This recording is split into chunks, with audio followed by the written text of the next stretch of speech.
Good evening, everyone, and welcome to Congressman Alan Lowenthal's online forum on gun violence. Just a reminder that this event is scheduled to last 90 minutes. I will now turn it over to Congressman Lowenthal to begin the event. Thank you, Keith. And I want to welcome everyone to the forum and thank you for joining us. Our nation has just gone through an unprecedented national emergency, a pandemic that has killed more than 600,000 Americans and millions worldwide, not to mention the millions more who have recovered, but may be facing other long-term health issues now. The pandemic has required us to isolate ourselves away from our family, friends, and neighbors. It's wrought a devastating economic toll on the world's economy, an economic downturn that our nation now gladly is just beginning to pull out of. But there's another emergency that's been growing during this pandemic.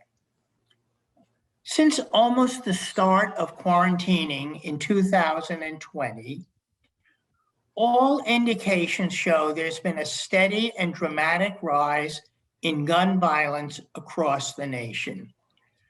This is in addition to what appears to be a skyrocketing number of mass shootings that have occurred in recent years. While in most places, including the cities within the 47th district, including Long Beach, violent crimes remain well below the highs seen in the late 1980s and early 1990s. A study released earlier this year by the Council on Criminal Justice indicated that after a nearly 2-decade decline, homicides are now beginning to sharply increase. The study looked at 2020 homicide rates in 34 major cities across the nation. It did not include Long Beach, and found that 30 of the cities reported increases of 30% or higher over 2019. In fact, 4 Midwestern cities in the study reported increases of more than 60%. Even worse, the number of gun deaths this year are already on pace to exceed the numbers in 2020. To be certain, gun violence is in no way a new problem. I personally have been working on gun violence and gun safety legislation at either the city, the state, or the federal level for almost 3 decades. I'll be honest with everyone here. It remains one of the most infuriating and difficult issues to legislate, due in no small part to the intransigence of some of my political counterparts, and also the constantly growing number of senseless deaths that could have been prevented. I remember having to stage a sit-in on the floor of the House of Representatives, led by the late John Lewis, just to get a vote on gun safety legislation after the Orlando nightclub mass shooting that killed 49 people. And that was just to get a vote. And sadly, the GOP majority never brought a single one of the bills we were proposing up for a vote.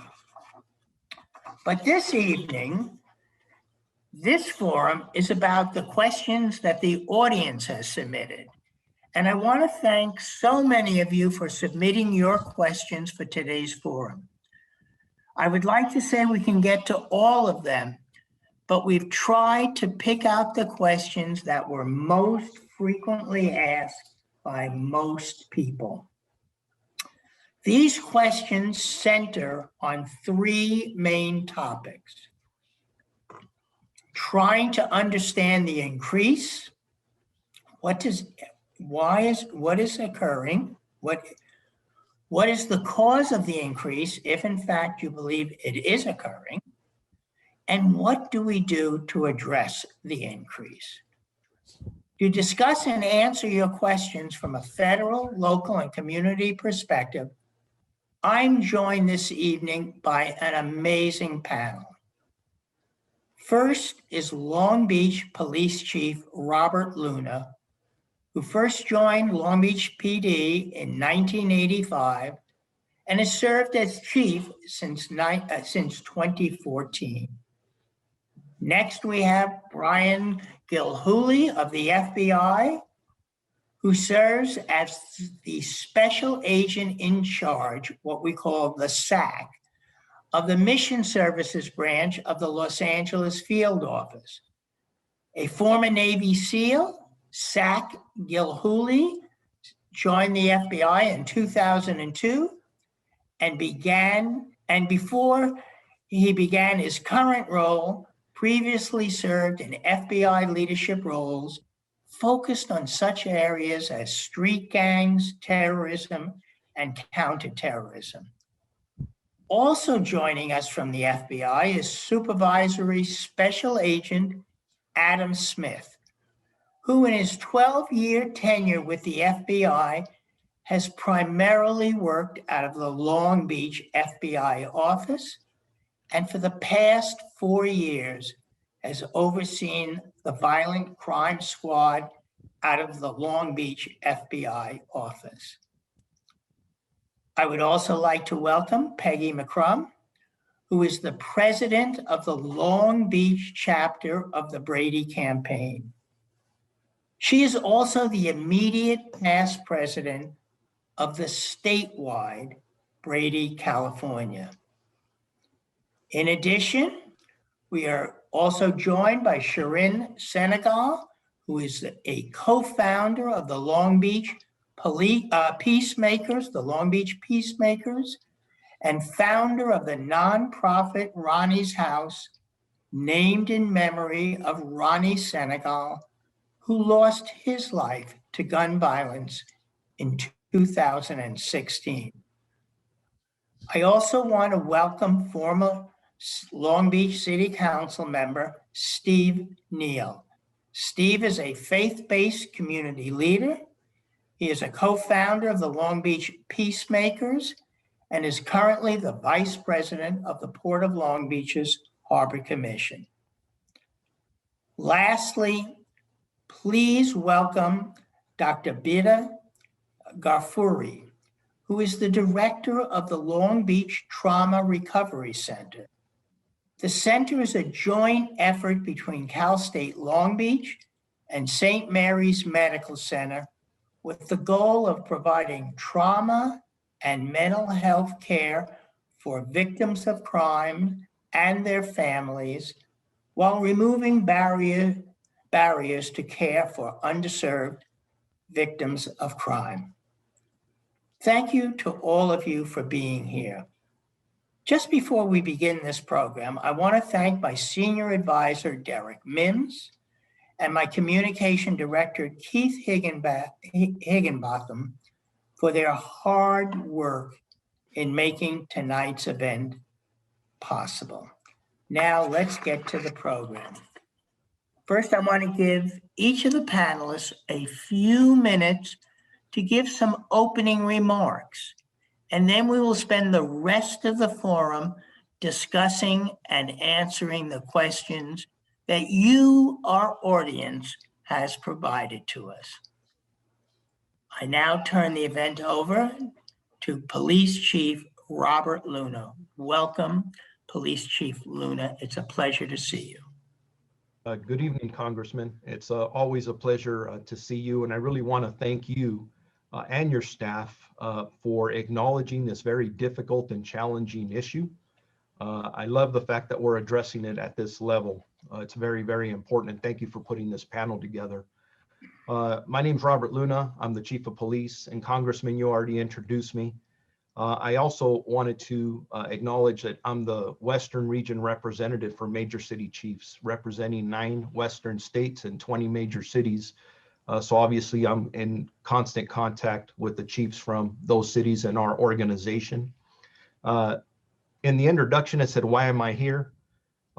Professionally, I took an oath to protect, defend, and serve.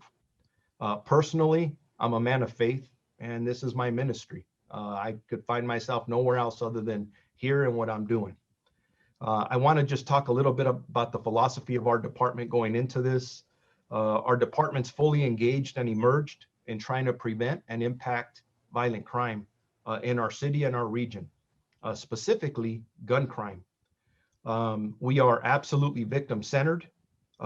We do not believe that a hammer is the only tool in our toolbox, and I do not believe in mass incarceration.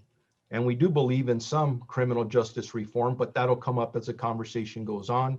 I also absolutely value and understand the importance of partnerships in order to make this work, meaning the solution to all of this, to solve this problem. It's going to take all of us, and I look forward to discussing some of the solutions that we've come up with here in the city of Long Beach with the Long Beach Police Department and our city partners.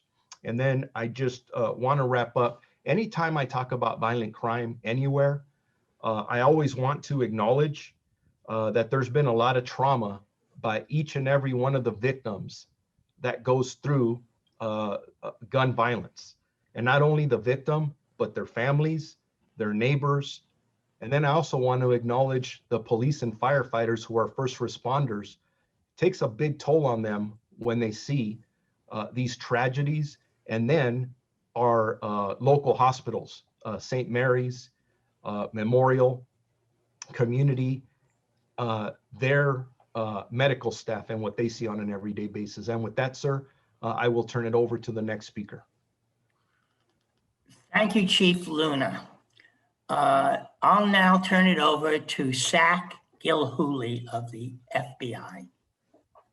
Good evening, Congressman Lowenthal. Thank you for the opportunity to be here. And hello, and I'd like to introduce myself as well to all of our panelists. Thank you for the time, and to everybody on the call. I really appreciate the opportunity to talk about this topic. I believe I'm going to echo a lot of the same thoughts that you, Congressman, as well as you, Chief Luna, have stated. But what I'd like to do is kind of start. I'm a new arrival to Los Angeles. Most recently was assigned to FBI headquarters in Washington, D.C. I'm going to provide a quick overview of our national strategy, and then I'll hand it over to Supervisory Special Agent Adam Smith to talk a little bit more focused here about what we're doing in Los Angeles. So with that, I'd like to talk a little bit about the Department of Justice, which oversees the FBI and a lot of our efforts. So on May 26, 2021, the Department of Justice issued a comprehensive strategy for reducing violent crime. Within there are 4 key principles. The first one is to foster trust and have legitimacy in the communities we serve. The second is to invest in community-based prevention and intervention programs. The third, to set strategic enforcement priorities. And the fourth, to measure the results of our efforts. The Department of Justice has also mentioned 4 implementation steps, one of which is strengthening Project Safe Neighborhoods, which is a long-time Department of Justice program aimed at addressing violent crime, particularly gun crime, in our communities. Project Safe Neighborhoods is a program with a focus on local communities and districts. As such, each U.S. Attorney's Office, who are federal prosecutors, are directed to review and implement their own strategic plan that is targeted, comprehensive, and developed in collaboration with our local stakeholders. The FBI will make available cutting-edge analytical resources to support state and local law enforcement efforts and to identify the most violent offenders and the most dangerous criminal organizations in our communities. The FBI will then deploy special agents to assist with enforcement operations targeting these entities. The intent behind this is so that we will be able to assist our partners by analyzing statistical data and intelligence reporting to identify violent crime trends in the most violent criminal organizations and offenders, as well as geographic locations most impacted by violent crime. We will include input from academia, private sector, local communities, local leaders, and that'll help us give a more holistic view of the crime problem in a given area. This information will be shared with our local law enforcement partners and then be used for initiating new cases and law enforcement actions. Data analysis will be ongoing, and this will allow us to target subjects who may be involved in retaliatory violence as well, should violence continue to escalate at any point in time. With that, I'd like to highlight there's nothing more important than partnerships and working together. As Chief Luna mentioned, it is a team effort and would not be successful without the individual efforts of everyone on this call. I'll hand it over to the next speaker, Adam Smith. Thank you, SAC Gilhooly. And as you indicated, Special Agent Smith, the floor is yours. Good evening. Thank you very much, Congressman Lowenthal. It's an honor to be a part of this panel and part of this event. I look forward to the discussions and hearing what the different people have to offer. So, as SAC Gilhooly mentioned, I am the supervisor for our Long Beach FBI office, or our violent crime squad. So we cover everything that violent crime encompasses in the Long Beach AOR, which expands beyond just Long Beach. It goes up to the 105 freeway, out to the 605 out east, Compton, Bellflower. It's a large area. So we're a small group working out of Long Beach, and there are squads like ours throughout Los Angeles that are doing the same thing, focused on violent crime across the LA area responsibility. So a key for us is, as already mentioned, is the relationships with our state and local partners. And as SAC Gilhooly mentioned, in support of the DOJ directive, the close collaboration with our state and local partners in addressing gun and gang violence and other violent crimes is critical.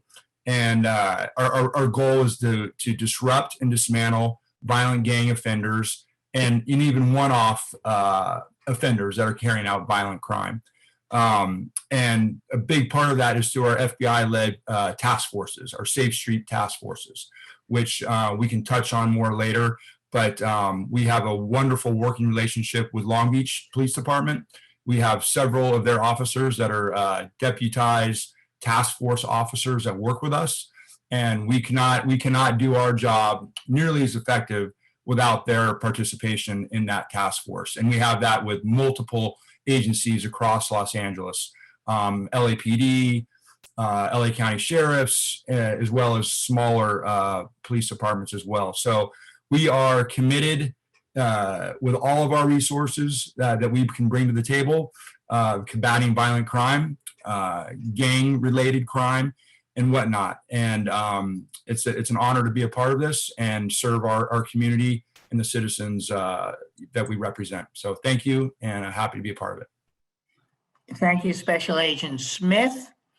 I'm now going to turn it over to Peggy McCrum. Welcome to this forum, Peggy, and you have a few describe and let us know who you are and why you're here. Okay, thank you very much. Well, as Congressman said, my name is Peggy McCrum, and I'm a volunteer activist here in Long Beach with the Brady Campaign.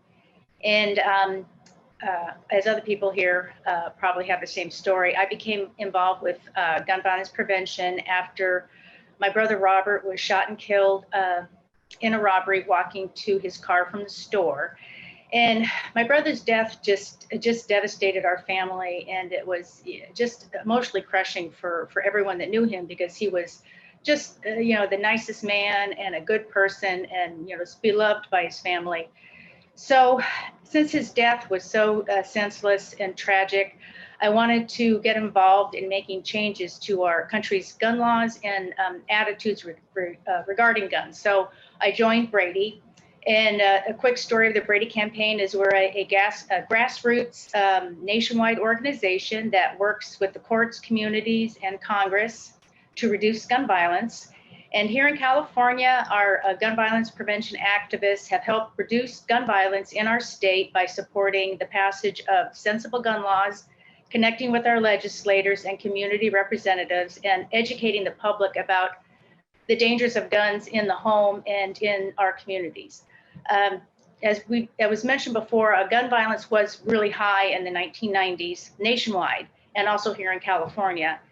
And due to the Brady activists and our partners, sensible gun laws have been passed here in California that the rest of the nation could, really learn from, because back in the like the 90s, the gun deaths were up here, and so generally they have gone down since then.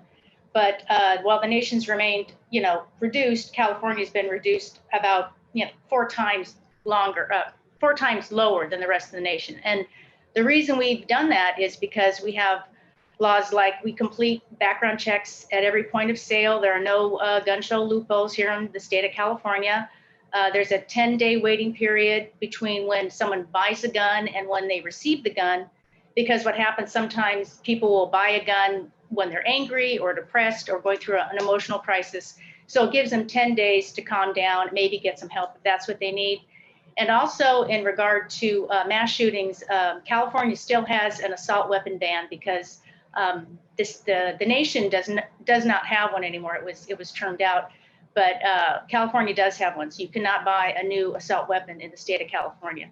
So these are just some of the ways that California has reduced gun violence in our state.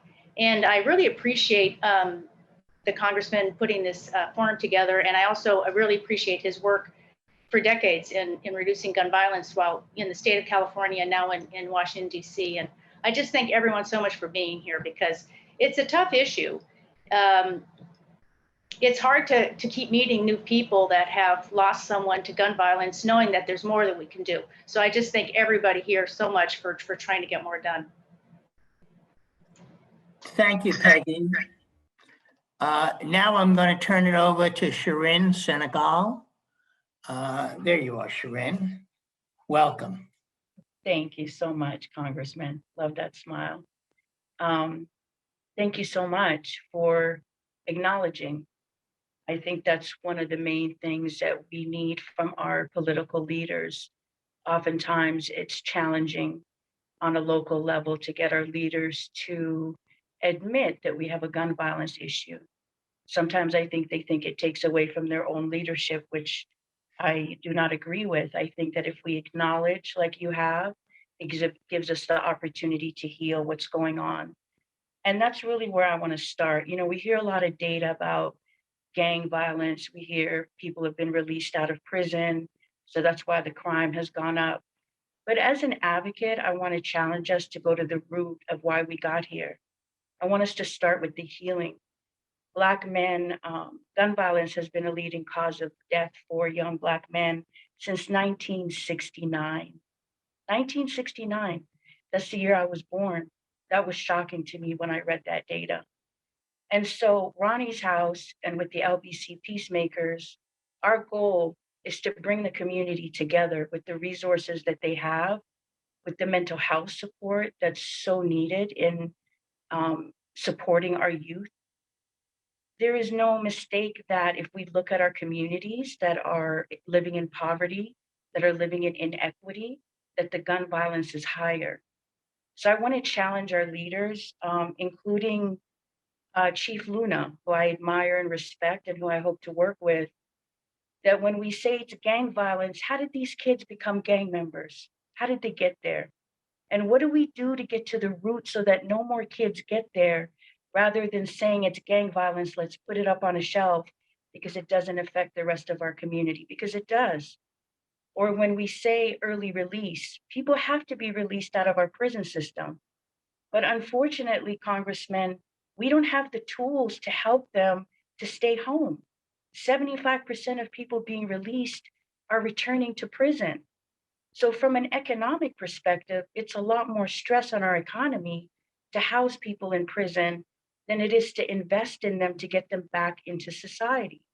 No jobs, no housing, mental health issues are rampant.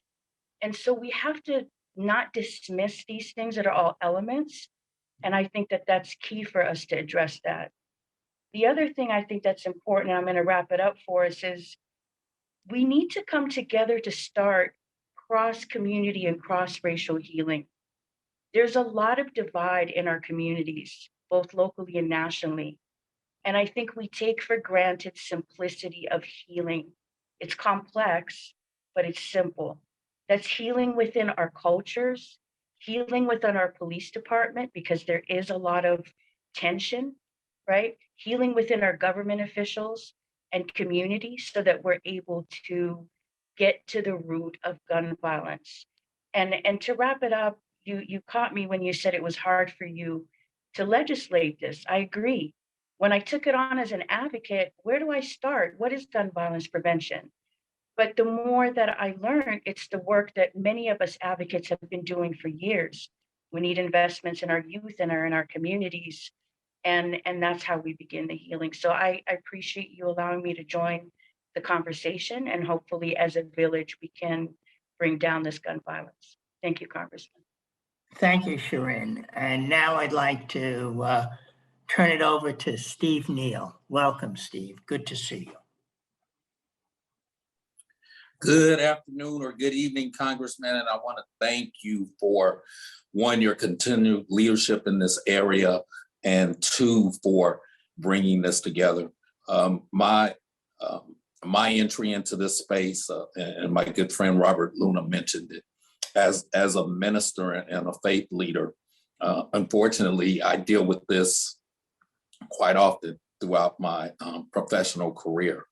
And my desire is to really get to a place that Sharon just talked about, a place where we can have open and honest dialogue, a place where we can address what issues are, what the real issues are, root cause, what are the and collectively, with like the people on this call, it's been proven that the best deterrents are where systems are comprehensive and holistic. We have made some reference to it in some of the comments that are here today, but integrating public health and economic development, public safety, and community organization, as well as our elected leaders. This is not a policy. It's a policy problem on some fronts, but this is a society problem. And it's going to take all segments of society working collectively to do that. I love what the gentleman said earlier about fostering relationships of trust. That's one of the biggest challenges that we have as we move into this space. And that trust is fostered and developed when we have open and honest dialogue. So I really appreciate the fact that you have been so diligent in this, as you mentioned, for the last 3 decades. And I applaud your work. I applaud you bringing communities together so we can have these kind of open dialogues and really work collectively to find a solution. So I'm really happy to be here. Thank you. Thanks.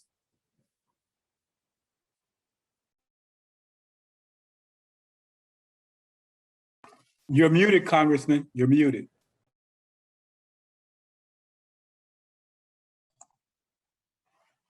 Thank you. That's what having a good staff means.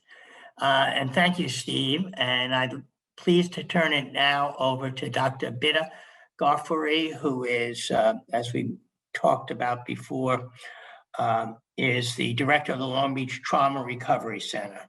The floor is yours, Dr. Ghaffari. Thank you, Congressman. And good evening, everyone, panelists and everyone who is listening tonight. As was mentioned earlier, I'm a professor at California State University, Long Beach, and director of the Long Beach Trauma Recovery Center. My involvement with gun violence is as a clinician, a researcher, and as an administrator of a program that directly treats individuals who've experienced gun violence.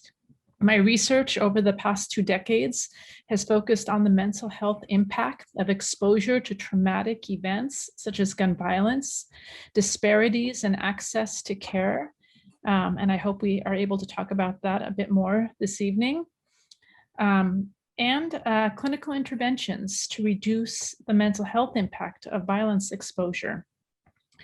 As the director of the Trauma Center in Long Beach, we have a really unique opportunity. We are a program that's funded by California Victim Compensation Program to provide no-cost mental health services to individuals who have experienced various forms of crime and violence, including gun violence. And as we've heard earlier this evening, our numbers are increasing. So more and more people are coming to us who have experienced gun violence.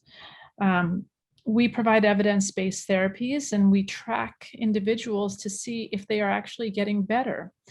And most recently, we've been actually having people come to us who are having many different events happen, and then gun violence is the event that brought them in and that brings them in for therapy. So I'm really happy to be here tonight. I think this is a very important conversation, and I look forward to hearing more from the other panelists on this call. Well, thank you all. And now we get to the question and answer portion of the program. In some cases, I'm going to direct the questions to one or more of the panelists. And once they've answered, I'm going to encourage other members of the panelists to, if they want to offer their own thoughts. In other cases, I'm just simply going to ask the entire panel to kind of chime in. So I want to start with the first question and that was posed to us, that most members of the audience asked us in one form or another. And I'm going to direct it first to Chief Luna and to the special agents. But as I said before, I encourage the other panelists to chime in also. What kind of increase in gun violence are we actually seeing? And where is, if there is, if you believe there is an increase, where is this increase occurring? So just trying to understand the increase is the first question. Chief Luna. Thank you, Congressman. So just real quick, from a national perspective, major city chiefs perspective, I could tell you based on the first quarter of this year, most major cities are experiencing about a 30% increase in murders. Most of those attributed to gun violence. Aggravated assaults, which gun violence falls under, are up just over 9%. And those are the statistics from a national level. Now I'm going to bring it back to Long Beach, where I am humbly the police chief. Our murders, and when I talk about numbers, every number matters here. So if I talk down, up, these are people who have been killed. Very serious business. So our murders are at 20, which is a 4.7% reduction compared to last year. Basically what that means is we're one murder below where we were last year in comparison to a lot of cities that have much higher numbers. Out of the murders we've had, 18 of the 20 is as a result of a firearm being used. That is 90% of our murders. 12 of them have been gang related. 5 of them involve people experiencing homelessness. And this is the sad part here, because I am a man of color, that 95% of our victims, that's 19 of 20, are all people of color, primarily African American and Hispanic, with some others peppered in there. Very sad. Shootings are up, these are hit shootings, are up 57% in the city of Long Beach. That's an unacceptable number by any standard. And what we determine, about 30%, 31% of those we determine are gang related. Now that changes based on the information we get, and sometimes the information we get is not that great. Now, just quickly, in regards to where it's happening, Some of our speakers have talked about this. If you overlay a map of our shootings and you overlay a map of our poverty and other economically deprived parts of our town, it's the same areas. So to something that's known is that if we address some of the disparities of poverty, unemployment, health and mental care, housing, it's a lot of this is related. So with that, I'm gonna pause there and let others speak. Thank you. I'd like to then ask the special agents, both the SAC or the special agent Smith, if you have, from your perspective, are you seeing this increase in gun violence? And from your perspective, where do you see this occurring?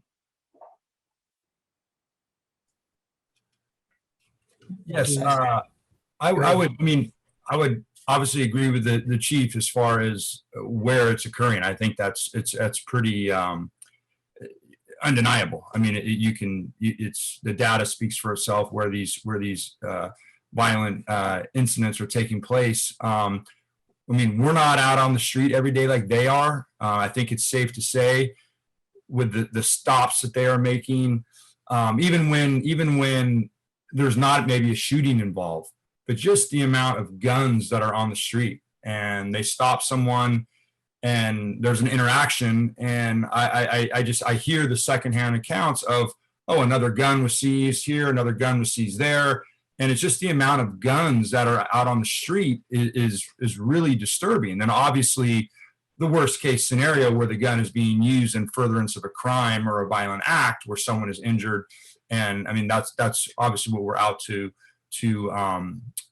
deter. I think, the issue with ghost guns that has sort of arisen, it's become more and more of a hot topic over the years. Ghost guns, if you're not familiar, are fully functioning firearms that are assembled from component parts. It's not a gun you go buy at a store. You buy the components, you assemble it yourself, and it allows the possessor to avoid any compliance or background checks or gun serialization requirements that a normal gun buyer would have to go through. And so they avoid all that. They're untraceable, unlicensed, and it's a problem. And so that's one of the areas that we've focused on with our U.S. Attorney's Office is really kind of garnering their commitment to federally prosecute crimes related with ghost guns, because it's been a challenge over the years. So it's an ongoing problem. I think we see more and more of it. I think the people that use these feel that they are maybe, they're sort of exempt from the regular gun charges they may face when it's a ghost gun. So it's more and more of a problem. We see it every day. So that's a little bit what we see out there. Thank you. SAC Gilhooly, is there anything you'd like to add? No, I just want to echo the thoughts of and comments by Chief Luna and Adam as well. I mean, certainly violence and firearms go hand in hand. As some of the restrictions based on the pandemic are relaxed or reduced to a certain extent, there's going to be more opportunity for some of these larger type crime statistics to increase as more people are out and about and engaged in the community. And so certainly there's a multitude of complex factors that lead to the use of guns and use of violence. And we have to be creative. It's going to be a team effort to make sure that we work together to reduce that gun violence. Thank you. Now I'm going to ask any of the other panelists, just jump in and just raise your hand. Shirin. Hi, Congressman. Definitely more guns lead to more crime, but the fact that we weren't able to mobilize resources that prove the slowdown of gun violence was a big reason during the pandemic as well. And if we look at our numbers of crime and engagement of crime, we have a lot of youth that have been involved in our crime, both locally and nationally. We've got mental health issues that skyrocketed during the pandemic for many communities. And in talking to some law enforcement officers for a while, and I believe Chief Luna can back that, we saw, I believe, Chief, a decrease in crime for a little bit last year. I don't know if that was necessarily homicide, but we knew once people ran out of money, ran out of unemployment, different resources, we knew that things were gonna get back out of hand. So I always go back to the resources because those are the lowest hanging fruit that we can mobilize immediately. We can't unravel, right, years of systematic inequity, but we can mobilize our community's resources to begin this healing process. Thank you, Sharon. I'm just wondering if any of the other panelists want to jump in terms of your understanding of, are you seeing or hearing of an increase or feeling in your work, an increase in gun violence, and how would you like to comment on that? So I can also comment. We are seeing more people who have experienced gun violence seeking mental health services from us. But I want to really kind of highlight the fact that a lot of folks are experiencing gun-related deaths of family members, friends, community members because of suicides. In fact, the majority. And there are far fewer people who seek services for murder. And I think some of the other panelists potentially can comment on that too. And that mental illness itself is not a predictor of violence towards other people. It is a predictor of suicide, but it's not a predictor of violence towards others. The strongest predictor of violence towards others is a history of violence. So it's really important to catch violent tendencies early on. Thank you, Dr. Garfuri.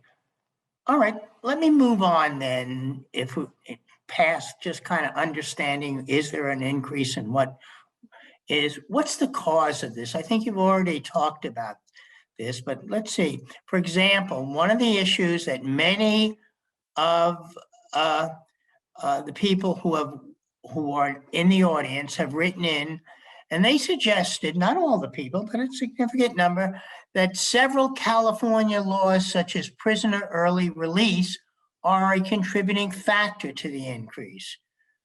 I wonder, and I want to hear from everyone else, if that is true, and it may be true, how does that explain there's a national increase in gun violence that we're seeing in most of those communities where there isn't this early release that's going on? So I don't know if that's the answer, but we do read a lot about it, and some people are convinced that it's the early release. So I want to know if any of you want to jump in and talk about that. Yes, Chief Luna. Yes, sir. I couldn't get to my hand raising thing, so I figured the old-fashioned way would work. That's great. The old-fashioned way does work. Yes, sir. If anyone tells you they know why this is happening and they say absolute, they're wrong. And I've got to say that I think academics will definitely study 2020 to tell us what the heck happened. But from a boots on the ground perspective, and maybe my partners, and they're great partners at the FBI, can chime in on this, is that obviously the pandemic caused a lot of challenges for us. We started to see crime go up right about April of 2020 with the shootings. But if you look at different factors that we're seeing, and your question about outside of California, when I sit down with my other peers across the country, whether it's through Major City Chiefs or PERF, there is consistent themes. So when we talk about prison reform, Prop 47, we've evolved from that. Obviously, there were a lot of questions and concerns. I think that has to be studied. But what we do see consistently in the last year and a half is that due to COVID, a lot of prisons and jails released prisoners for safety reasons, which had to be done. But here's the problem, and the question I ask: When you release thousands of prisoners into a community that was already stressed before COVID, and then now you have during COVID unemployment where it's at, a lack of services. Sharon talked about being able to mobilize. During that time, it was difficult during COVID to do a lot of things. I know we were having challenges, not only in the police department, but across the city family. So when you start coupling all that together, and all of a sudden you have people out on our street, people coming back to the community, resolving old issues, conflicts pop up, and all of a sudden the shootings explode on our streets. Here's the problem I'm seeing. Many times our officers are arresting individuals that they believe are responsible for the shootings with guns. And 2 days later, they're back out. I said this earlier. I don't believe in mass incarceration. It does not work. I believe in criminal justice reform. But my God, when people commit a crime with a gun, they have to be held accountable. That's not happening right now. And I'm just going to give you some numbers and I'll pause and give it to somebody else. Right now in Long Beach, our firearm related arrests are up 71%. 71%. Our total firearms seized year to date are up 51%. Prohibited possessor arrest, people that have no business with a gun, are up 56%. That is a crisis. And I just got to throw this out. Our overall arrests are actually down 25% because our officers are arresting less people, but they're arresting more people with guns. That is something we all need to pay a whole lot of attention to. This is happening in big cities across the country. That's what's happening. I'm hearing that from police chiefs, and it's a big concern. I'll pause there for others to speak. Thank you. We have two people who have raised their hands, Sharon and Peggy. I'm going to start with Sharon. I saw her hand up first. Sharon, how would you like to respond to this? Yeah, I agree with Chief Luna. You don't have one, none of us know the exact answer. But I want to go back to our justice impacted community members. When the average person faced COVID, it was a struggle. It was a struggle to keep a roof over their heads. I know because Ronnie's house mobilized, and I think I was one of the first people in March to be in the hospital last year with this, came out and we mobilized to get food and resources to the community. Now imagine coming out of prison after 10 years, 20 years, you have $200, 20, 30,000 laws against you, no housing, no jobs, and many of the families can't take the individuals in. There was an audit done by the California auditor that shows that many of the programs, Congressman, were taken out of the California prisons that provided the rehabilitation that we need because some people thought it was awarding those who made mistakes, giving them rehabilitation. And so I have to challenge us, if we don't want to feel bad for them, let's think from an economic perspective. We're spending over $70,000, $80,000 a year on each person that is incarcerated. We don't even spend 5% of that on youth programming, preventive services, supportive services. And so what do? Keep everyone locked up, put more pressure on the state budget? Long Beach does not have $1 in our budget for justice reform or reentry work. The work we started doing was without funding, and now we have a county grant that is allowing us to launch a reentry app, hold a reentry summit, do reentry work. So we had to get funding from outside of our city in order to deal with those that come home. So we have to reimagine what public safety looks like and to just sort of segregate, this is gang related. These are people that came out of prison that have issues. 52% of individuals that shoot another know the other person. We have a lot of conflict resolution training. There's years of trauma in our communities. And so I just really encourage us to go back to the root as best as we can so that we can have sustainable decrease in our gun violence. Thank you, Congressman. Thank you, Sharon. Peggy. Hi, yeah, it's just, I'm just wondering when I was hearing Chief Luna talk about so many guns on the streets of Long Beach and of course other communities as well. I guess the question I often come back to is, let's say someone's under 21 years old, they're not supposed to have a gun. Someone has maybe a previous record, they're not supposed to have a gun.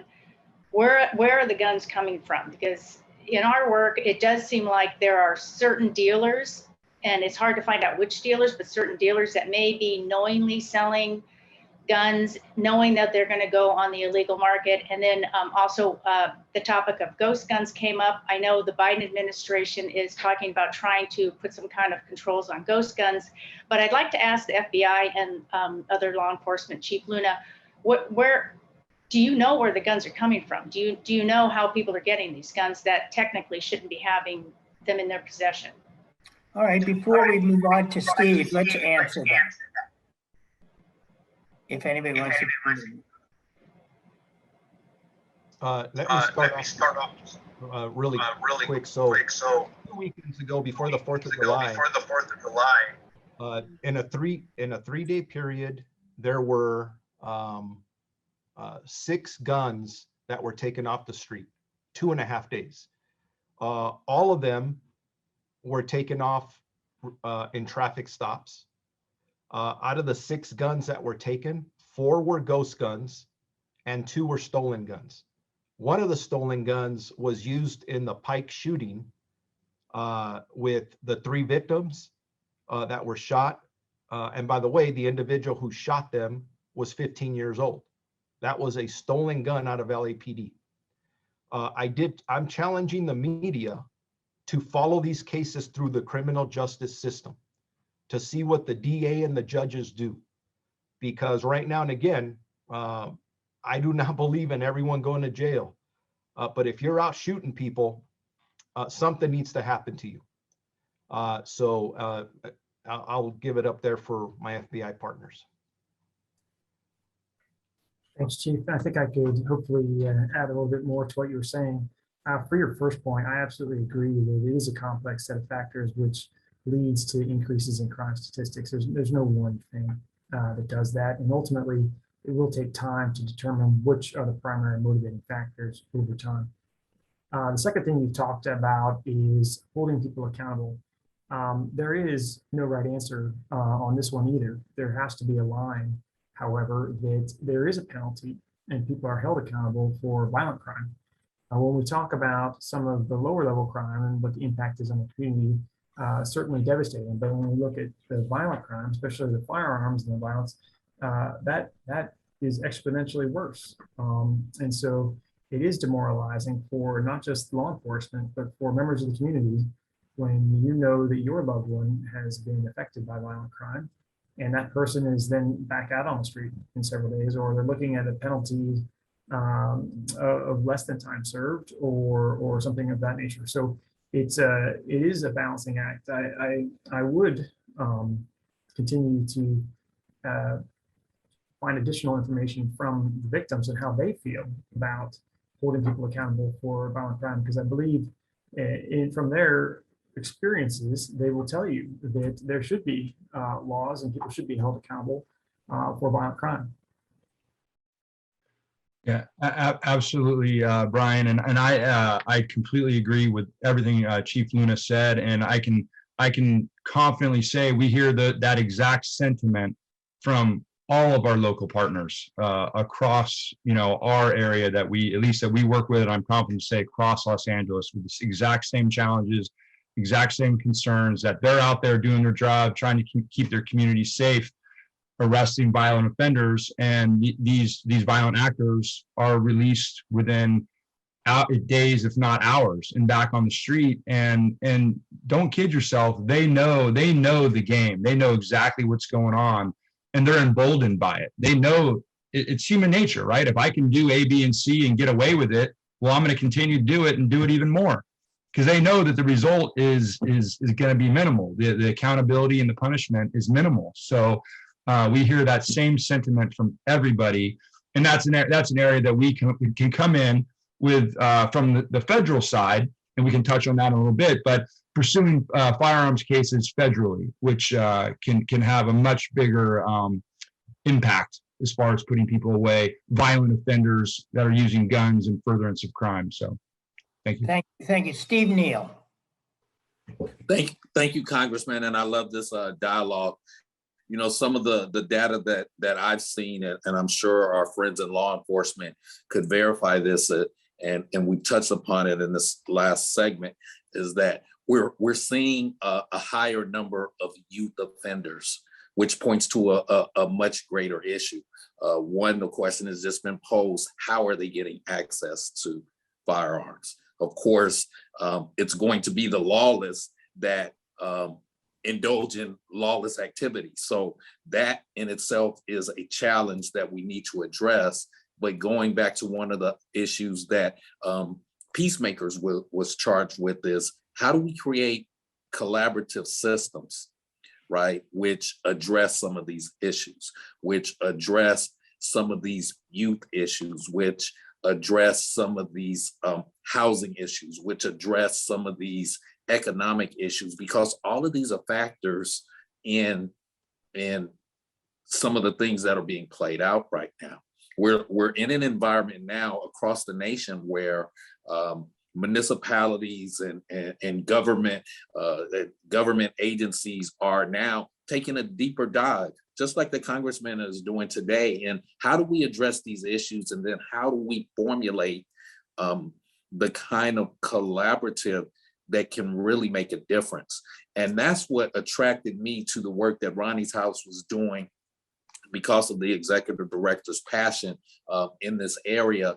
And then meeting with community partners on how do we form this? And that goes back to the comment on trust and different organizations learning how to work together. We've always been in an environment where we competed for, you know, as a community guy, it always seems like we're competing for dollars, when I think we're living in a environment now where it seems to be that there's opportunities for more dollars if you can be productive, if you can produce, and if we can come up with some systems, particularly to address our youth, some of the safe passage programs, some of the things that can keep a youth from going down that wrong path. You know, for me, it was sports.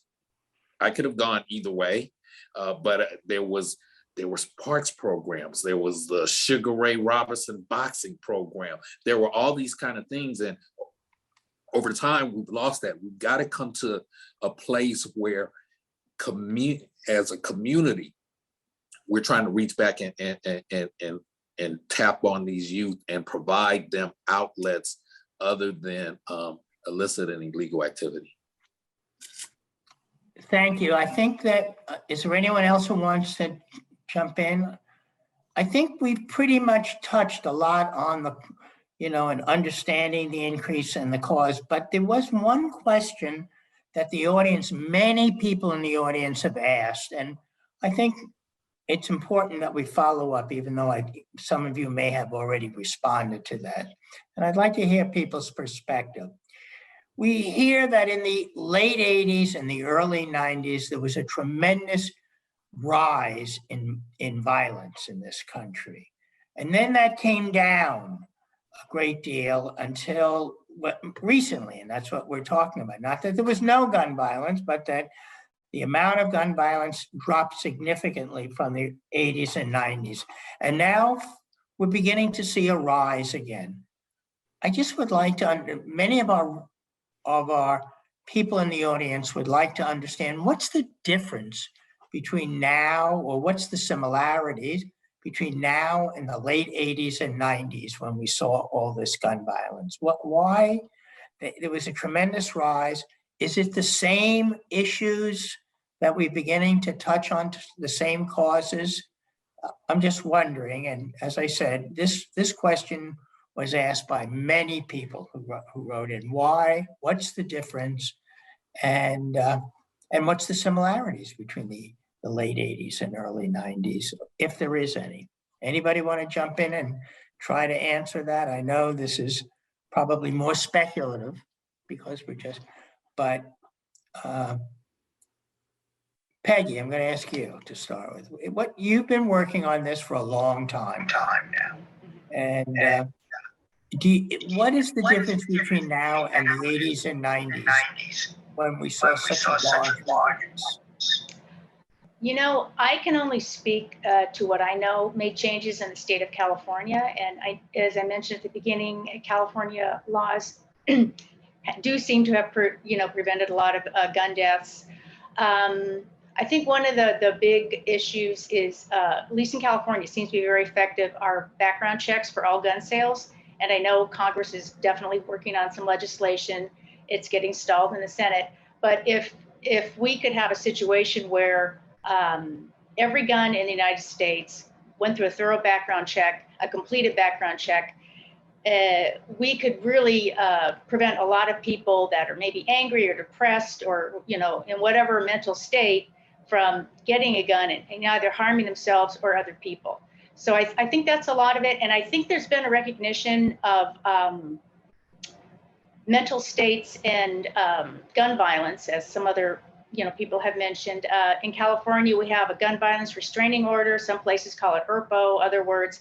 It's basically a process where frequently before a mass shooting or any shooting, someone in the family is aware that the person is maybe planning to do this. They're maybe in a mental crisis. So at least in California, there's a legal process. The person hasn't committed a crime, but there's a legal process to get the guns out of the house, away from the person, so they can either calm down or get help or get through this crisis. A lot of people compare it to taking the keys away from someone when they've had too much to drink. It's not forever, but it's just at this particular time. So again, addressing how California's reduced gun violence, it's been a many-headed approach, I guess, because it's a many-headed beast, I guess, because we have so many, every shooting's a different story. So there's not going to be any one solution, but I think if we really approach it as a public health problem, try to get to a solution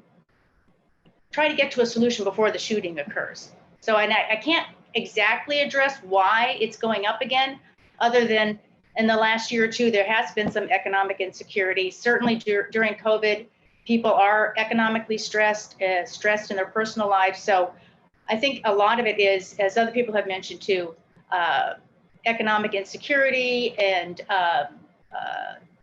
community violence. It all kind of snowballs into increasing gun violence. And again, it's speculative, but that's just my opinion.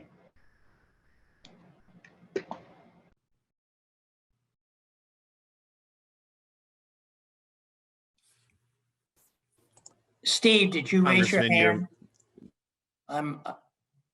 Was that No, before? Congressman, I never took it down from the last time. My bad. All right. Why doesn't anybody else? Sharon, did you want to speak to this?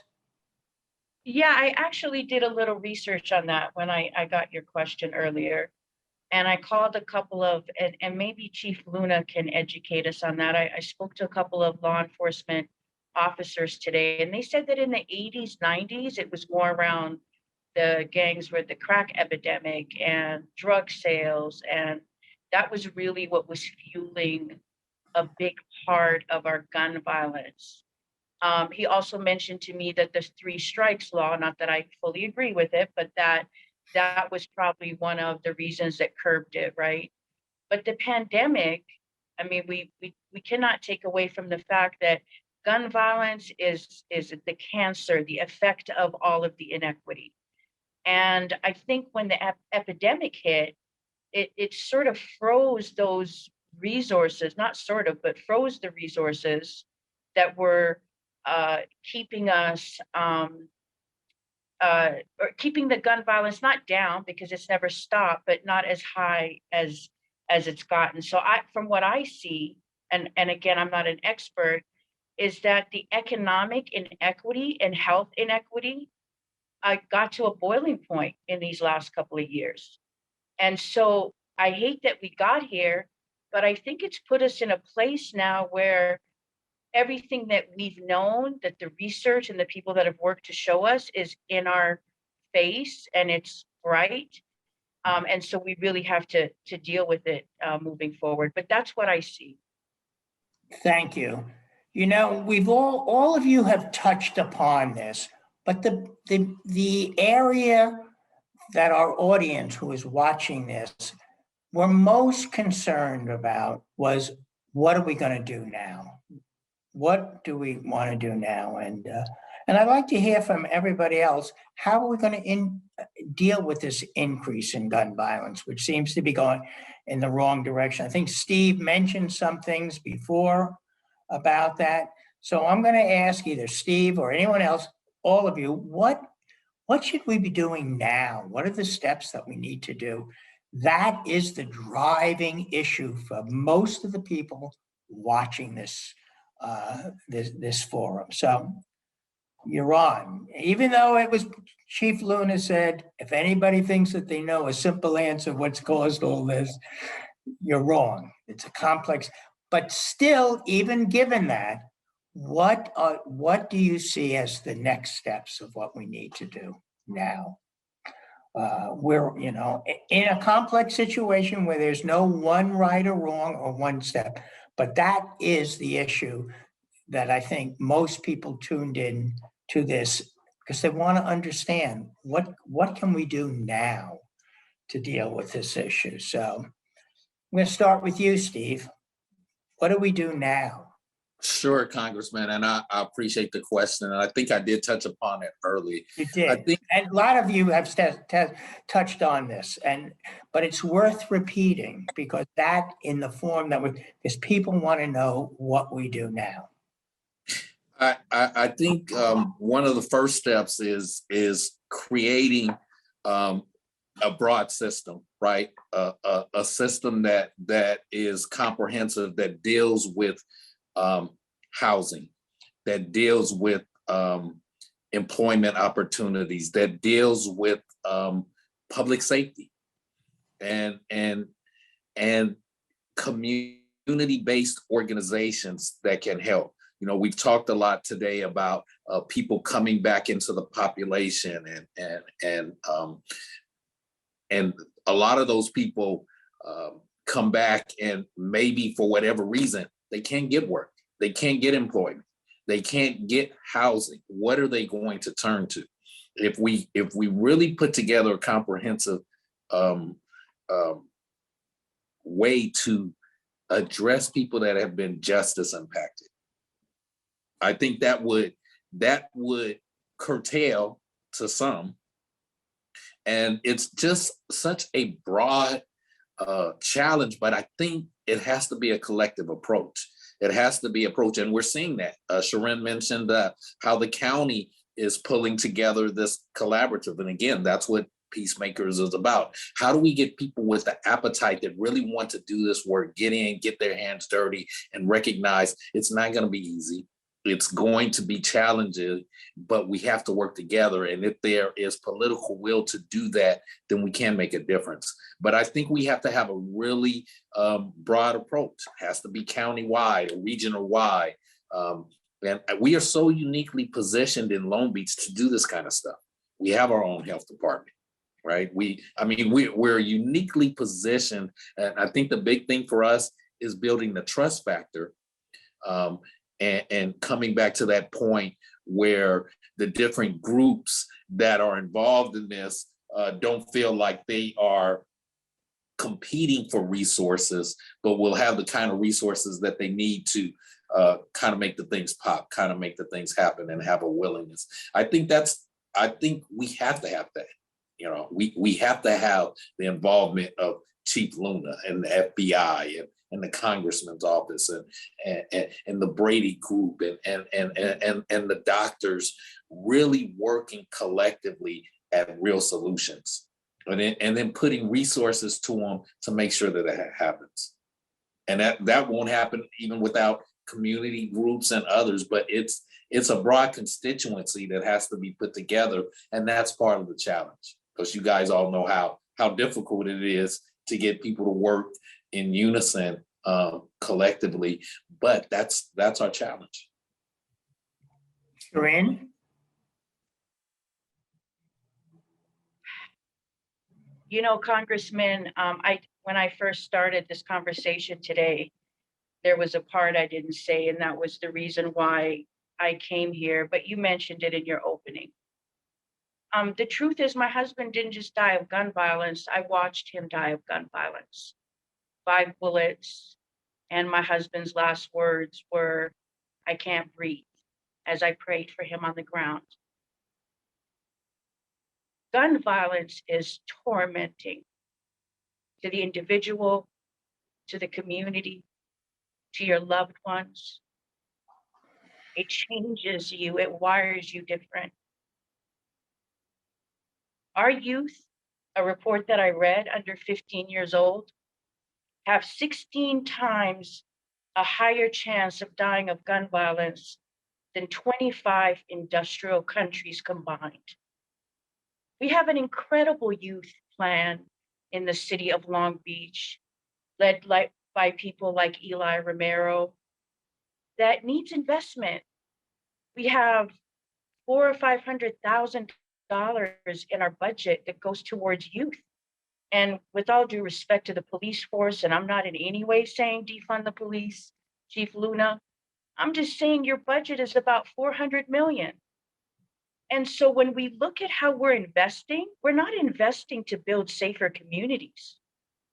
And so as an advocate, advocates way better than me, like Dr. Lydia Holly, who to me was one of the best advocates in the city of Long Beach from my research, because she was there before I moved to Long Beach. Her work showed and decreased gun violence, but she lost funding. We constantly are crisis managing gun violence, and we have to build a sustainable and scalable plan. And it has to start with our youth. A simple youth program we just did a few months ago, Congressman, teaching youth how to create podcasts, and they took part in mental health in college. One of our youth is now an intern for Councilwoman Price. Another one of our youth is starting a business. Another one of our youth is going to college. That time we spent with each one of them, investing in them, is what's going to change the course of where we're at. And so we know we have short-term and we have long-term. Short-term things we need are programs like Safe Passages, who Billy Brown was very instrumental, and he's on the call today, and he works for Ronnie's House. But he and his team helped bring down crime at Franklin Middle School years ago by protecting the passages from home to school. And now with the way the internet is, and the studies that are showing that a lot of our crime is also starting on the internet. And so we have to mobilize peacemakers to keep those kids safe coming to and from, to move them to the internet, to be able to support them, invest in youth programs that exist. We have an incredible youth network in the city of Long Beach, and I mean amazing. But without investment, we can't do the work. And I want us to humanize our reentry population. Look, my husband was murdered. I don't want the bad guy out. You know, I'm going to fight like hell to keep the man who took my husband's life in jail. But that's different than someone who's paid years of their life in prison, because when a man is locked up, his son has 60% more chance of being locked up. So we actually build safer communities long-term when we can rehabilitate our brothers and sisters and allow them to become a productive part of our society. And the last thing is, I would love to see the crew that's on here, FBI agent, Chief Luna, all of us, continue this conversation where we roll up our sleeves and we put, white paper on the walls, and we start to grind this together. And I mean that as a community. And we're not fully there yet because of what Commissioner Neal said. There's crumbs given to organizations, take $5 and go save the world. And so I want us to really look at our community partners on the ground, because they're going to be key to working with our FBI agents and Chief Luna. Thank you so much, Congressman. Thank you. Chief Luna. First of all, Sharon, I'm very sorry that you lost your husband in that manner. I can't even imagine the pain that you felt during that moment. And I agree with almost everything you just said. And Congressman, to the question of what do we do, it does have to be a multi-pronged approach. You do need money for prevention and intervention. And just as a police officer, my detectives, our officers going out to the scene of incidences and trying to have alternatives for anyone, whether they're youth or not. If our officers had the access to resources to give people even an opportunity for employment, to send a kid to some kind of training, services, anything you say, it's a package deal. It really has. And for the people in Sharon, the only thing I disagree with you, we do not have a $400 million budget. It's actually 264. And yes, it's a chunk, but I'll tell you what, and I tell this to everybody, you can't try and put sprinklers in a building when it's burning. You have to wait to put the fire out, or before the fire starts, you put the sprinklers in. And that's what we're talking about. All these services that all of you have mentioned are critical to solving this problem. And there does need to be funding for it.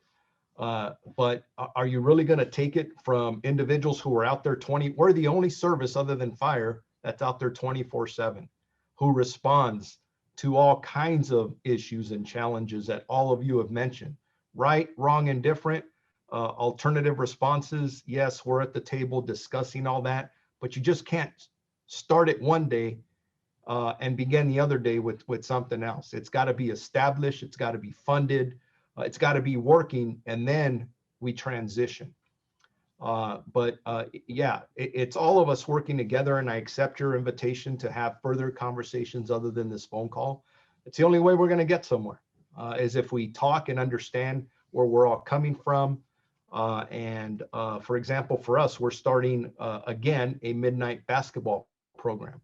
And I just want to go back real quick, Congressman, really quick, is you asked about the 90s. When I was a homicide detective in the early 90s, working murders, the majority of them were as a result of rock cocaine. That was the majority of them. But I also know during that time period for the police department, we had a police athletic league. We had a DARE program where our officers were engaging kids, mentoring and coaching, and making a big difference and leading kids a different direction. Kids that didn't have parents at home, a father, they'd see a police officer and see them as somebody to look up to. And those programs helped. And I remember when they got cut out of our funding, I said, someday we're going to wish we had those programs back. And here we are, wishing we had some of those programs back. So that's the end of my comments. Thank you. Is there anybody else who wants to jump into this?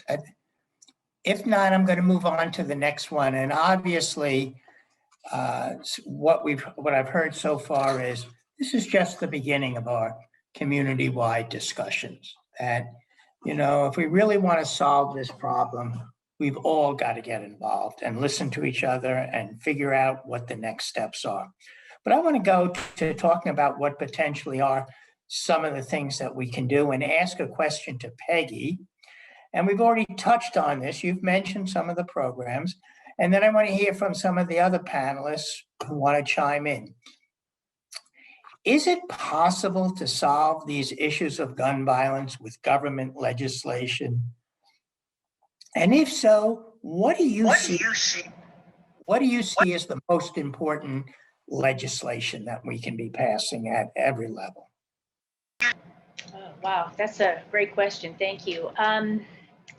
I guess from what I've seen over the years, I think the most important right now is if we could get background checks. I've mentioned it before, at all gun sales like we have in California. We have a real issue in California where our laws are good, but let's say Arizona or Nevada, they have gun shows where they don't necessarily have to do background checks. So from what I've heard, and if other people like the FBI or law enforcement can tell me this is correct, guns come from other states that have weaker gun laws, and they come into California and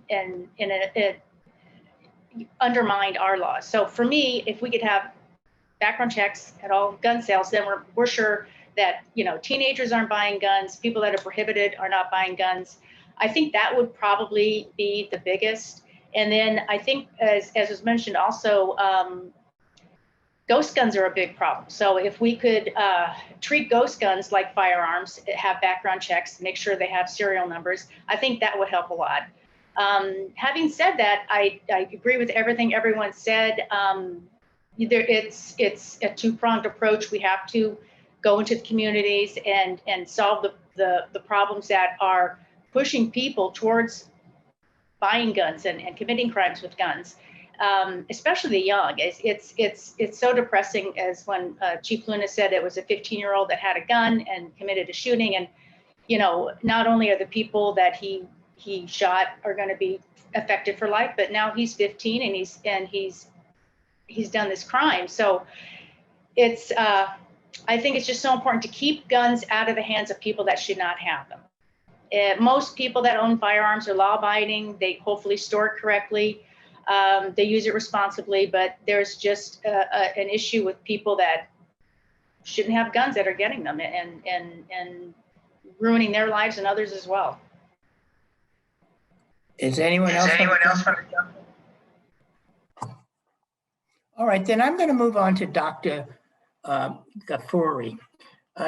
Dr. Ghafouri, you mentioned before that there is no data that supports that people who have mentally ill or mental health issues are any more likely to engage in violent behavior than anybody else. There's no data. But the issue that keeps coming up, and you've raised it, is there's a role that mental health, a significant role that mental health programs can play in addressing gun violence. Can you explain, and I'd like to hear from the others on the panel, we've already touched on it, but not gone into in any, what role and how do we involve mental health into this process?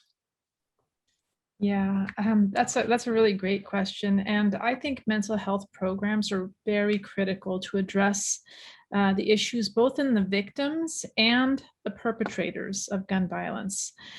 Since previous violence is one of the strongest predictors of future violence, mental health programs should routinely assess for history of violence. This includes, of course, suicide attempts and homicidal ideation.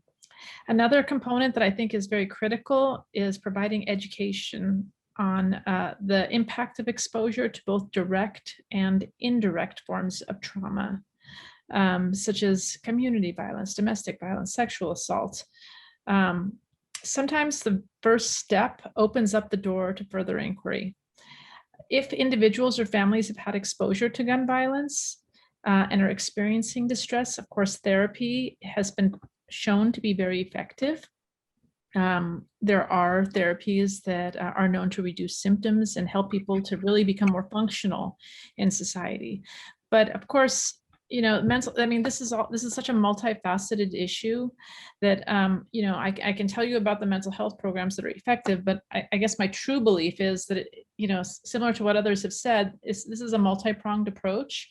And I think there are many agencies and organizations that need to be involved simultaneously, such as schools and of course the police and agencies across town, and to be able to kind of help right from the get-go to help people with education on gun violence and the impact on gun violence. And then if people are of course impacted by gun violence, the mental health treatment portion.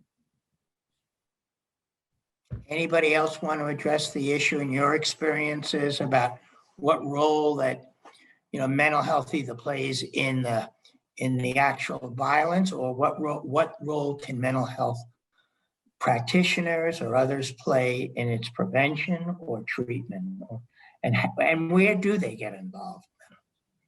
You know, some people have suggested we should be doing more mental health outreach at, you know, when there are cases like domestic violence or others. So I'm just wondering, it's a complicated situation. There's no simple answer, but a lot of people have written in and asked me that general question about the role of mental health, or how does it fit into what we're talking about in terms of what we must do. Shirin. Well, I'm not a doctor, and since we have a doctor on here, I'm going to tread water. It's just in my research and what I've seen, and anytime, Doc, if you can chime in, that'd be great. There's a great program that started a few years ago. It's on a small level in the Long Beach Unified School District, and it's a trauma-based class. So we know in the Long Beach Unified School District, African-American boys are suspended at 12 times the rate of their Caucasian counterpart. And that is a huge part in how these young people, what they experience, what they're exposed to, the trauma they're dealing with. You know, just getting to school for many of these kids, they have to move a certain way. They have to move with a certain attitude in order to survive, to get to school. And then by the time they get to school, they're criminalized because of the way they react or the way they move. And so from what I've seen in the youth that I support and in talking to school counselors, we have to put more mental health support on a school level to start. That's number one. Our youth have got to get the resources to navigate their emotions and the changing world around them. For some reason, I think with our youth, a lot of people are like, they have it easy. Their bills are paid. They have a roof over their head. But domestic violence has increased among our youth. Violence has increased among our youth. They're a lot more advanced than we were when we were younger. I'm speaking for myself. I'm not aging all of you, but you know, I didn't have Instagram and Facebook pulling at me. The other thing is, our justice impacted individuals come out of prison with a lot of trauma. So even their reactional level, right? And that's what I want people to understand. And that's why it's about community.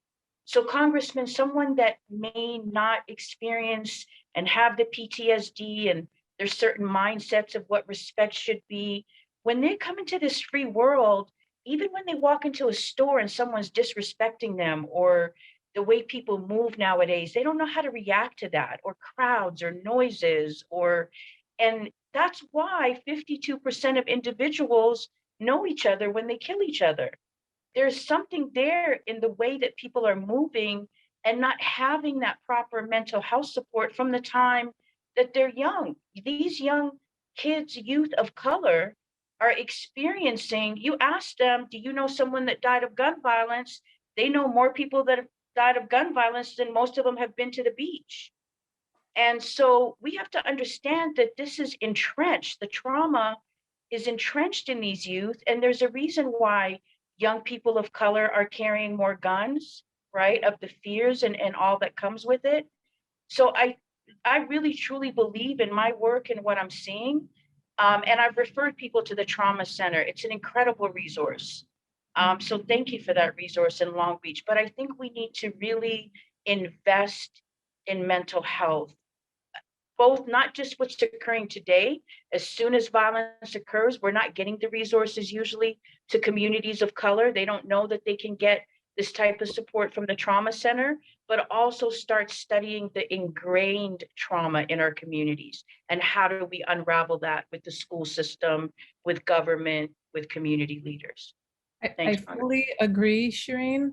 I fully agree with you. And I will tell you that based on my experience, many of the issues that you mentioned are true. People don't know how to cope with adversity. And some individuals, especially individuals of color, experience adversity every day. They don't have the tools, and the mental health component could potentially come in with respect to kind of those tools to deal with the daily trauma that they may be experiencing, whether at home or in their community. But also, you know, kind of long term, how do you cope with terrible things that potentially have happened to you or that may happen to you in a more healthy way, instead of, you know, joining a gang, picking up a gun, acting aggressively. because we know that that, of course, doesn't necessarily lead to a good outcome and potentially may increase violence along the way. So I fully agree with you that mental health programs early in schools are really key, but all along the path, I think they're really important. Prevention programs that specifically talk about trauma.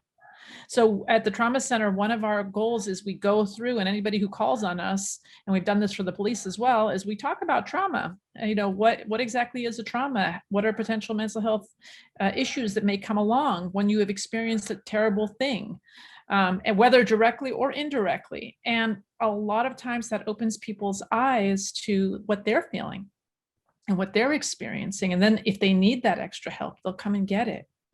But we need to do this more. And I heard one of our other panelists talk about we need to work broadly and together and not necessarily in our silos to be able to do this. And Anybody else want to jump in? To wrap that up. Chief Luna. Yes, sir. The two previous speakers, they're right on. And we at the police department, a lot of the negative encounters we have deal with mental health and substance abuse. Those are two such big factors here in our city in Long Beach. And our officers constantly saying, hey, what do we do? What can we do to make things better?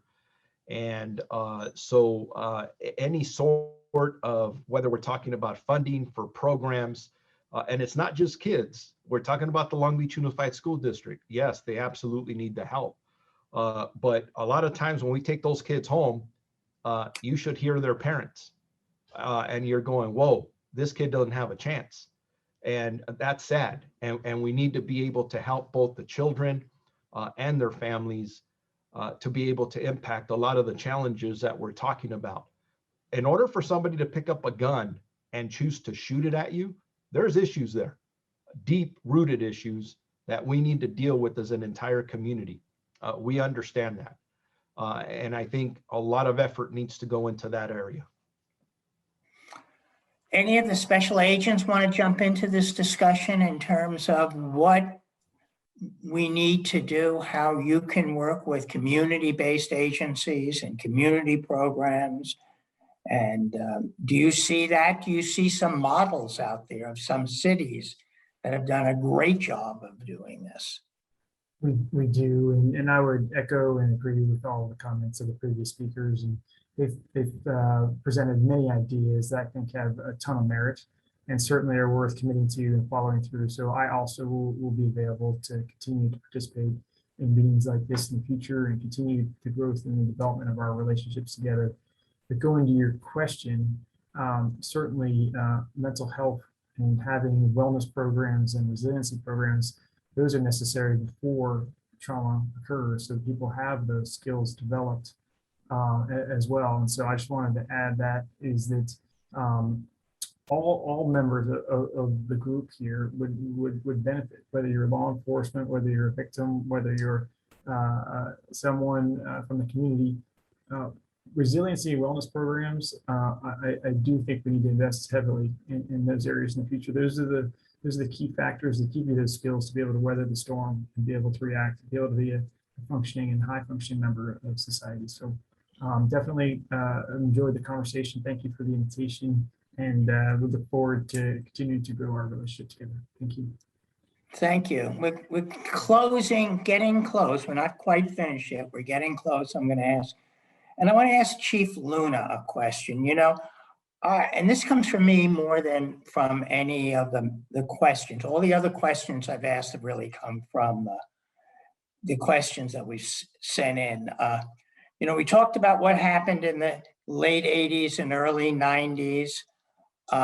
And I just remember that and all the programs that were instituted at that time. I remember when I was in the state legislature, the economic crisis that the state went through in 2008 and 2009, and it had a tremendous impact, not just then, still. We're still recovering from that economic impact of what occurred. And I'm wondering, you mentioned how, you know, we used to have, and you're just starting up again, midnight basketball. You used to have the PAL program. Those were before this state had this, and the nation had this massive economic crisis, the one that preceded the pandemic, which is the next one.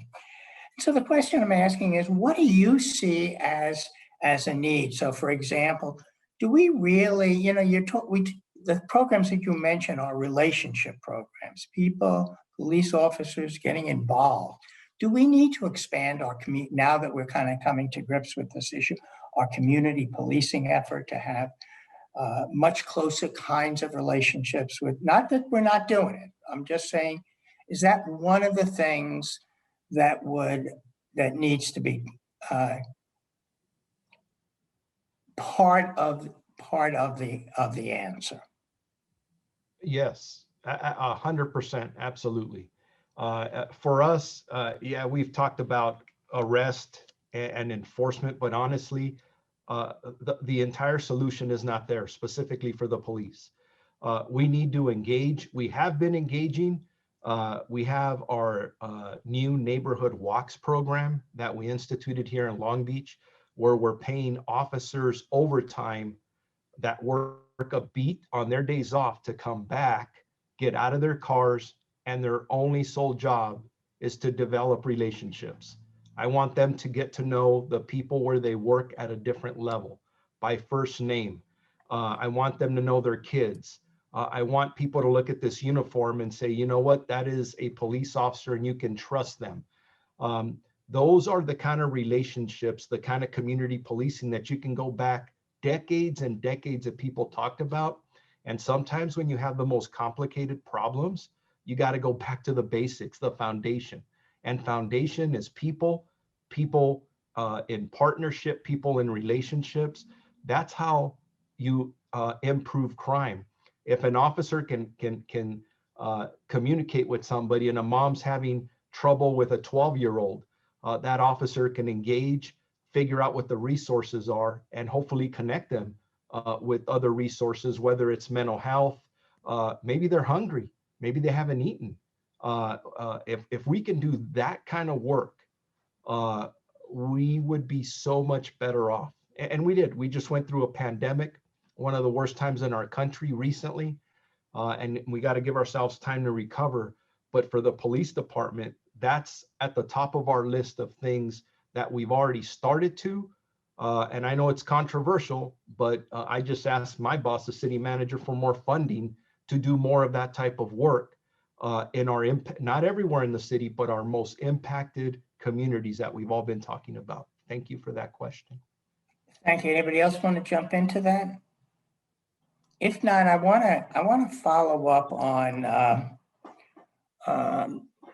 one thing I think that a number of you have touched on. I think that the chief touched on it. And that was, if we did an overlay, I think it was your term, of violent crime in terms of our most vulnerable, impacted communities that have the poorest housing, the highest unemployment, the worst healthcare system, or access to healthcare, maybe not system, we're going to find the same community. So that this is a complex problem that's rooted much in the socioeconomic crisis. And I just saw this past weekend a report it was reported in the newspaper. I guess it was in, I read about it. It was actually in a Dan Walters column that talked about the fact that the segregation or the disparity between wealthier communities and poorer parts of the community is getting greater, not less. And so while we're talking about one of the aspects of violent crime, we have this underlying condition that we're not doing a great job, or somehow in terms of changing the very life conditions that many of our community lives in. Does anybody have any thoughts about that?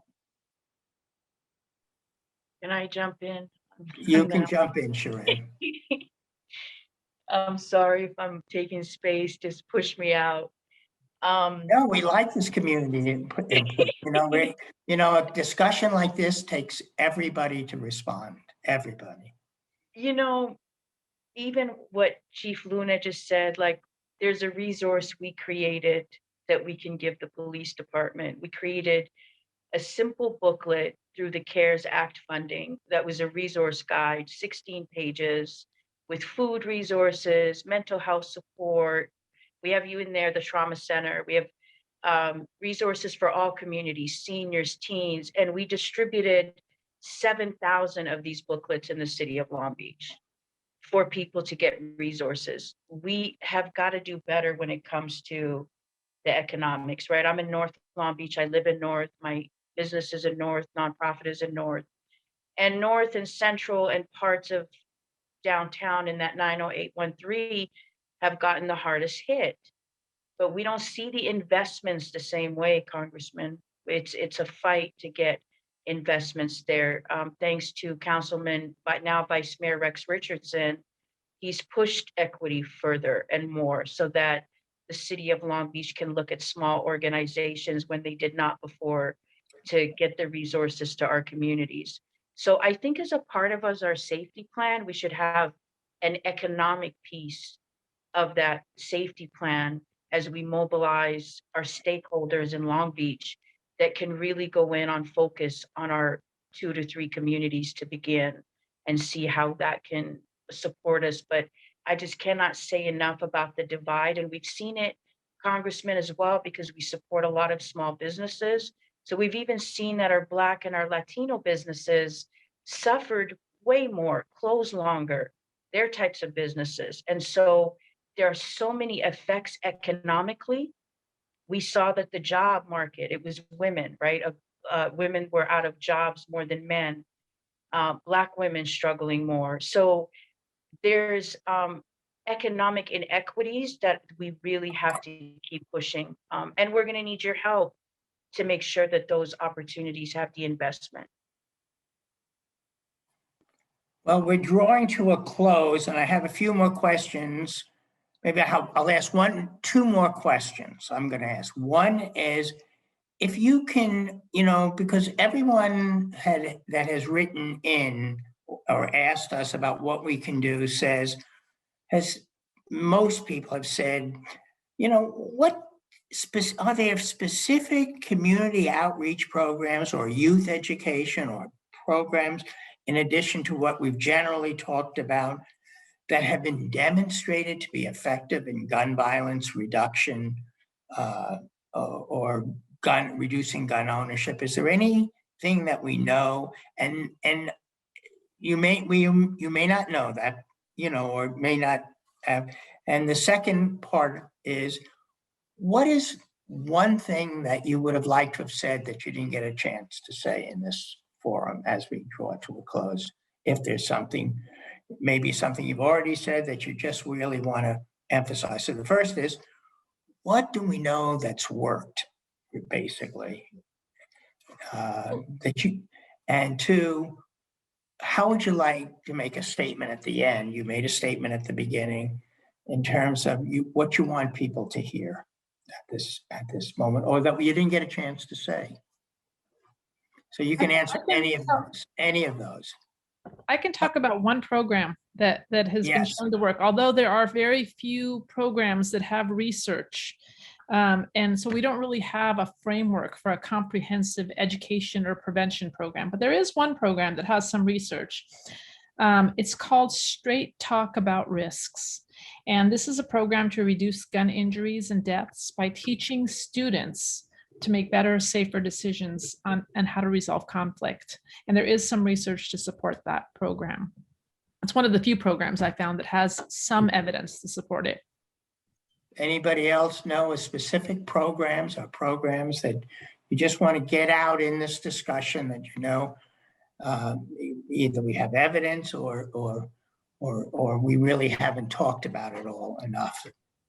We've talked about a lot of things, don't get me wrong. I'm not asking you to, but Congressman, I'll just mention from the FBI perspective, Yes. maybe not necessarily specific to curbing gun violence, but we have an Office of Public and Congressional Affairs, OPCA, that is purely dedicated to community outreach and liaison and meeting with community leaders, community organizations, just like we have on this panel, just to listen and hear issues and concerns in the communities to try to better address these. There's five full-time community outreach specialists that handle all those engagements with various religious, academic, ethnic, and community groups. So again, I think, and I could, probably speak for the chief as well. A huge part of our job is relationships and relationships with the community.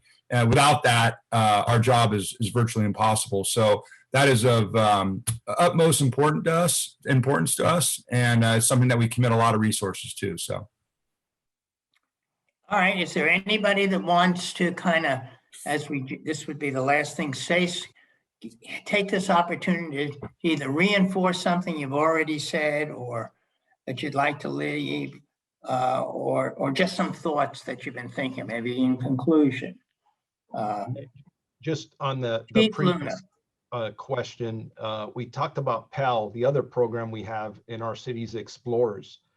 We've taken young men and women right out of some of these areas that we've talked about that have been challenging. And they're our kids, and we've brought them in, and we've hired several of them. Actually, I highlighted two of them the other day that saved a young man's life that was shot down in the Pike, and they were both Long Beach kids out of the inner city. And we have examples like that. And then just to finalize on a statement is, we sit here and we talk about this. To me, I get notifications about shootings almost every day. And I'm just going to be blunt. It pisses me off. I don't like what's happening in our city. I don't like what's happening in our country. And the other day, President Biden was talking about gun violence.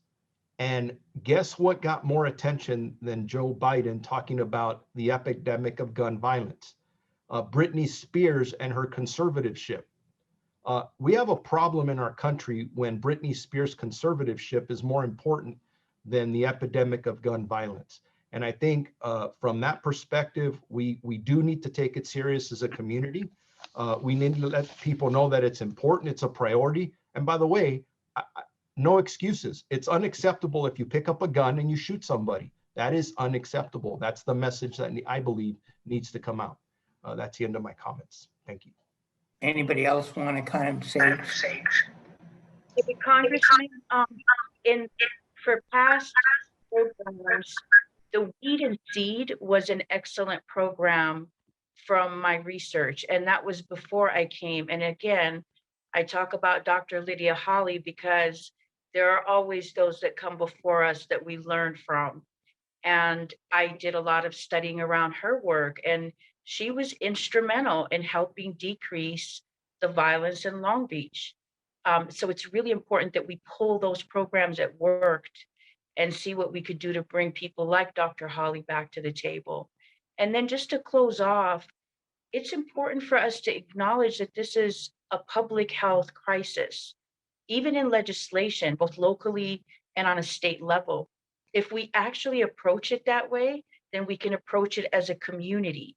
The suicide, the domestic violence, the street violence.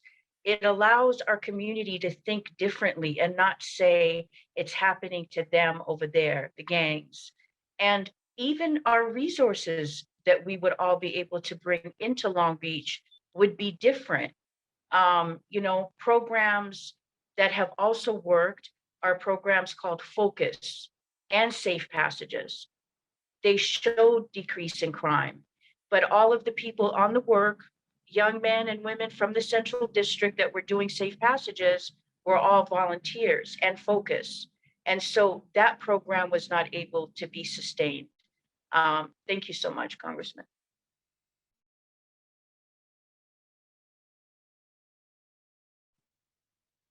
Peggy, do you have any last thoughts? We didn't discuss guns in the home as much as other topics, but the Brady organization has a program called End Family Fire, and we go out into the community and inform families that if they have a gun in the home, especially if there are children in the home, to store the gun correctly, keep the gun locked up, keep the ammo separate. We didn't talk about school shootings on this call, but it turns out that the majority of school shootings take place with a gun that the shooter took from their family. So it's important to keep our kids away from guns in the home. And then also, as the mental health expert mentioned, suicide's a huge problem. If you see someone that's in a crisis or seems very depressed, keep that gun secured, or if you need to, there are safe places you can take that firearm. So the people in the house don't use the gun on themselves. Thank you. Steve, do you have any last thoughts? Thank you, Congressman. And I'd like to thank everyone that was on this call. This has been very inspiring. And to Peggy's last point, I think education, even for individuals that do own guns, is very important. Having the kind of things that she just talked about, storage and properly putting your things away. I think one of the biggest challenges that we have is that there is a philosophical divide, even among policymakers, on how we address that. And that's part of our challenge as well. You know, how do we engage in the conversation that is meaningful, where folks aren't thinking that we're trying to take away rights, right? This is about a safety issue. So I think we have to be deliberate in the things that we do. Chief Luna brought up the PAL program, which was lost under my term on the council, and Sharon brought up the Weed and Seed. All of those were lost during the time I served on the city council because of the economic hardships that the city and the state were going through when they were proven programs to make a difference. Chief Luna mentioned the fact that sometimes we have to go back to some of the things that works. I think that's a start. We have to be deliberate, and it has to become an emphasis of importance, not only for the people on this call, but for our other community leaders. And to Sharon's point about it being public health, I think that's a good approach for us to address. And hopefully we can continue this dialogue and collectively work together to find some viable solutions.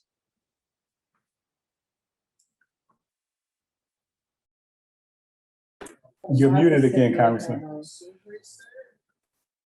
I need somebody to follow me around.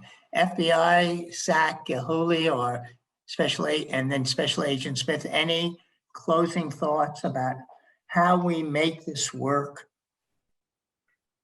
Thank you for the opportunity to be here, Congressman. I think organizing events like this, getting education out there, combining resources and working together is the surest way to get to a solution. And so thank you for the opportunity. Thank you for initiating this, and thanks for getting us going. Thank you. Adam, you've been around Long Beach. You're the guy, our FBI guy in Long Beach. Any thoughts? Yeah, I echo the same thoughts. I think it's not, there's not a simple answer. It's not going to happen overnight.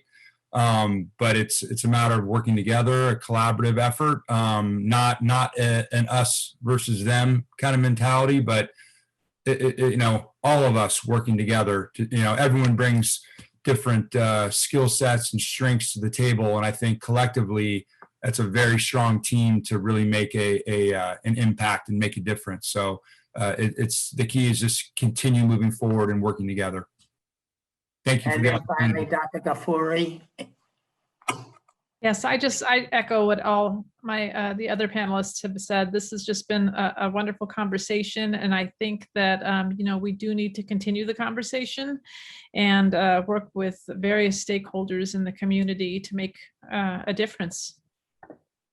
Anybody else want to say anything? If not, I'm going to thank all of you for your remarks, your honesty, your openness. I want to say a few final words.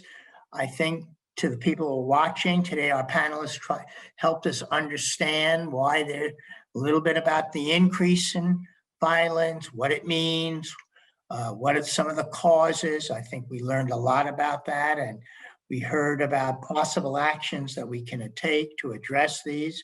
We learned that it's going to take a lot of work to do this, because it's not just simply gun violence. It's embedded in some of the other issues in our community. But what we heard also in a very positive way from every single person on the panel is that there are ways to move forward. There are solutions. We are not hopeless or helpless. I think what we've also learned is that inaction is simply not acceptable. It's going to take action at all levels, from our neighborhoods and communities to our city and state and to our federal government. But we can't simply just throw up our hands and say the problem is too complicated or difficult. Yes, it's a complex problem, but we can solve it. We know, even in our discussion, we really touched on tonight what are some of the major issues that we need to address. And I think it's really about having the courage, the will, and the desire by all of us to solve this problem that we face. We must face it. We must find the courage and the determination and the political will to act, and to act decisively. And again, I want to thank all the panelists. I want to thank everyone who joined in to listen, and all those that offered questions for the panel. We've recorded tonight's forum, and I'll be posting the full video on my YouTube page very soon. My YouTube page is Rep Lowenthal, and that's all one word. Also, in the next several days, my office will be sending everyone who listened in tonight a very short email asking for your feedback on tonight's forum. Please offer what thoughts you have, as the feedback will allow us in my office to improve forums as we move forward. And again, if anybody in the audience or anybody in the panel wants to contact my office directly, you can email me through the Contact Me page on my official House website at lowenthal.house.gov. And lastly, I want to thank once more Derek Mims and Keith Higginbotham on my staff for their hard work on tonight's event and keeping me from being muted to unmuted. They played a major role, or else I would have been talking about mental health, just talking to myself. Thank you to everyone, and have a good night. And I really appreciated what we did tonight. Thank you all. Thank you, everyone. Good night. Thank you. Good night.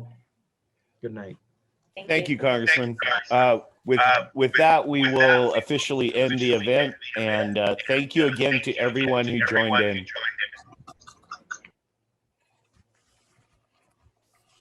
Thank you.